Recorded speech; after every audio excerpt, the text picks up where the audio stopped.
हमारा प्रयास ये है कि जन सामान्य जहां जुड़ा हुआ है उसकी क्वालिटी ऑफ लाइफ में बदलाव कैसे आए, उसको प्रायोरिटी कैसे दें, और उस दिशा में हमारा प्रयास है। हम भारतीय जनता पार्टी के कार्यकर्ता हैं। मैं मानता हूं हम लोगों के जीवन में पंडित दीनदयाल उपाध्याय जी की शताब्दी मनाना, इससे बड़ा कोई सौभाग्य का पल नहीं हो सकता है दोस्त। मैं इसे अपना सौभाग्य मानता हूं कि हम उस कार्यकाल में इतने महत्वपूर्ण स्थान पर बैठे हैं कि जहां पर से पंडित दीनदयाल उपाध्याय जी की शताब्दी मनाना मतलब दीनदयाल जी का जो अंत्योदय का संदेश है, गांव गरीब किसान, ये हमने करते आए हैं। देखिए, दुनिया कोई कहे जरूरी नहीं है। मेरा संसद में जिस दिन मुझे पार्लियामेंट में चुन करके आप लोगों ने नेता माना, सेंट्रल हॉल में बैठे थे, मेरा पहले दिन का भाषण है कि सरकार गरीबों को समर्पित है। लेकिन परवर्टेड माइंड के लोगों का हाल देखो, विकृत मानस के लोगों का हाल देखो। जब बेंगलोर में पंडित दीनदयाल उपाध्याय जी के अंत्योदय को लेकर के, दीनदयाल जी की शताब्दी को लेकर के जब मैंने समापन में भाषण किया, तो किसी भी हालत में जो जन्मजात जिनका कार्यक्रम है भाजपा के खिलाफ काम करना, वो करे, मुझे कोई इतराज नहीं, क्योंकि उनका काम है। लेकिन पता होना चाहिए आप न्यूट्रल नहीं हो, ये पता होना चाहिए दुनिया को। आप जो करें वो गलत नहीं है, आपके विचार है और लोकतंत्र में आपको हक है, हमारी भारों भार आलोचना, लेकिन न्यूट्रल होने का क्लेम करने का हक नहीं है ऐसे लोगों को।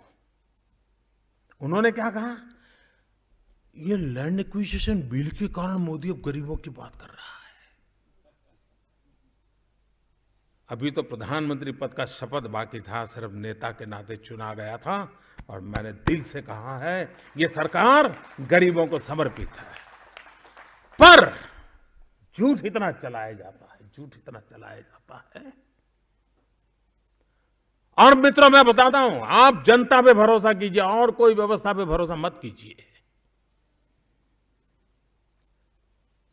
जिस रास्ते पर हम चल पड़े हैं, आंख में आंख मिला करके दिल से बात कीजिए लोगों से, आप देखिए दुनिया आपको चार चांद लगा देगी, आपको कंधे पर उठा के चलेगी। ये मेरा अनुभव कहता है जी।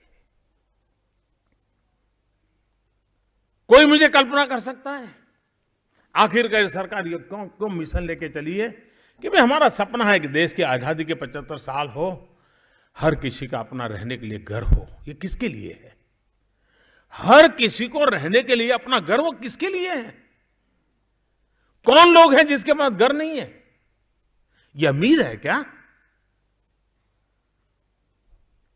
ये किसी टीवी चैनल के मालिक का घर नहीं है, उसको देने के लिए कर रहे हैं क्या? किसी अखबार के मालिक को घर नहीं, उसका घर बनाने के लिए कर रहे हैं क्या? ये मुकेश अंबानी के लिए घर बनाने के लिए कह रहे हैं क्या? इस देश में कौन है जिसके पास घर नहीं है?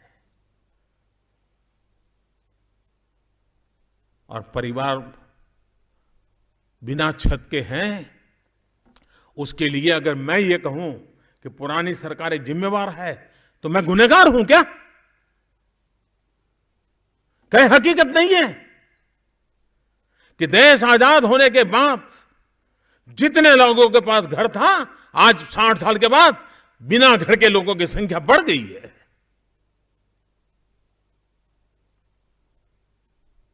और क्या ये सपना देखना बुरा है क्या कि मेरे देश के हर गरीब परिवार को रहने के लिए कम से कम छत हो?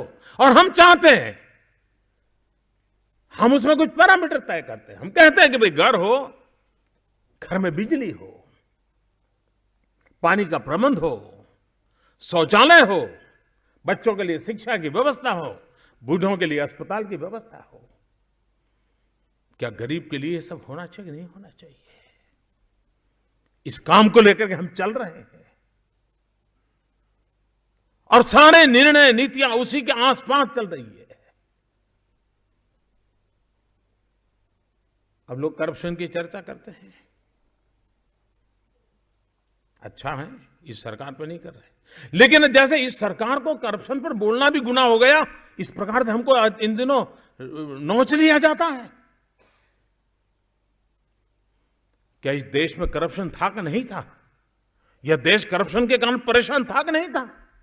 और अगर हमने उसमें से देश को मुक्ति दिलाने की दिशा में अब तक सफलता पाई है, तो वो कहना हमारा गुनाह है क्या?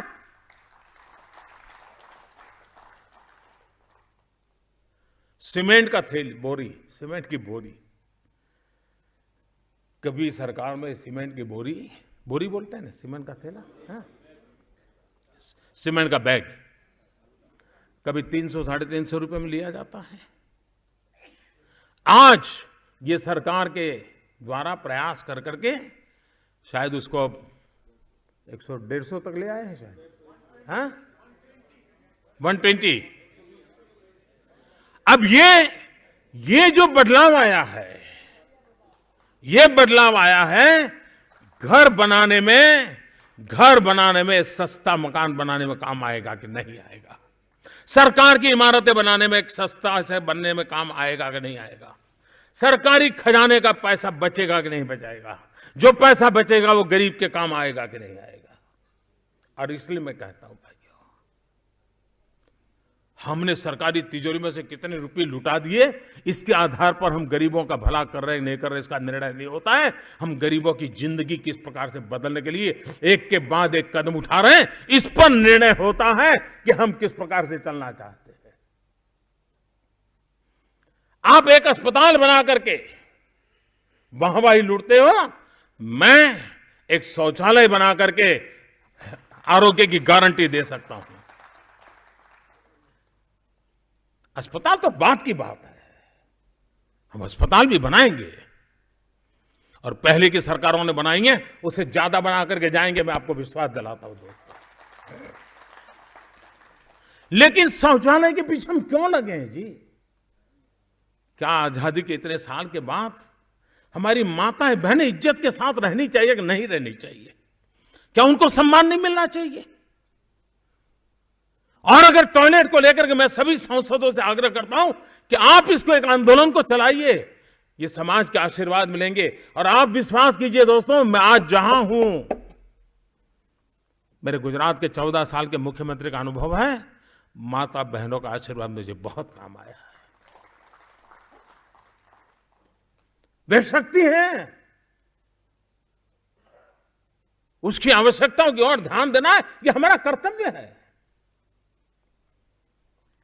बेटी बचाओ बेटी पढ़ाओ, ये किसकी बेटी भाई? किसी आईएएस अफसरों की बेटियों को पढ़ाने के लिए आंदोलन चल रहा है क्या? किसी एमपी की बेटी को पढ़ाने के लिए आंदोलन चल रहा है क्या? कौन अनपढ़ है?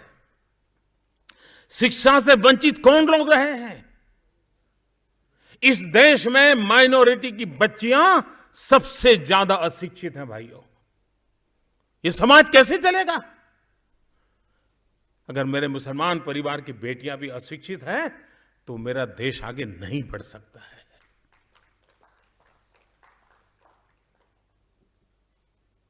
दलित की बेटी अशिक्षित है, आदिवासी की बेटी अशिक्षित है, पिछड़ों की बेटियां अशिक्षित है।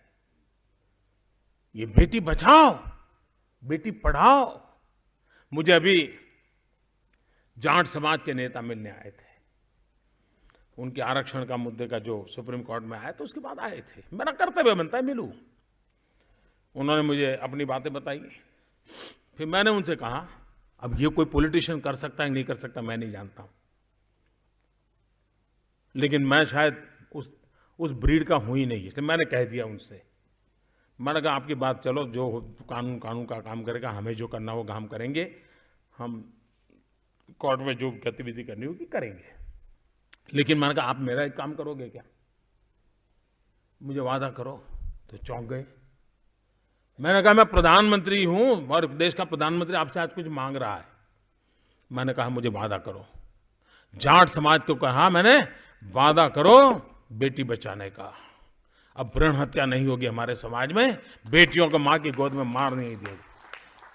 क्यों? राजनीति ये करने के लिए प्रेरित नहीं करती है भाइयों।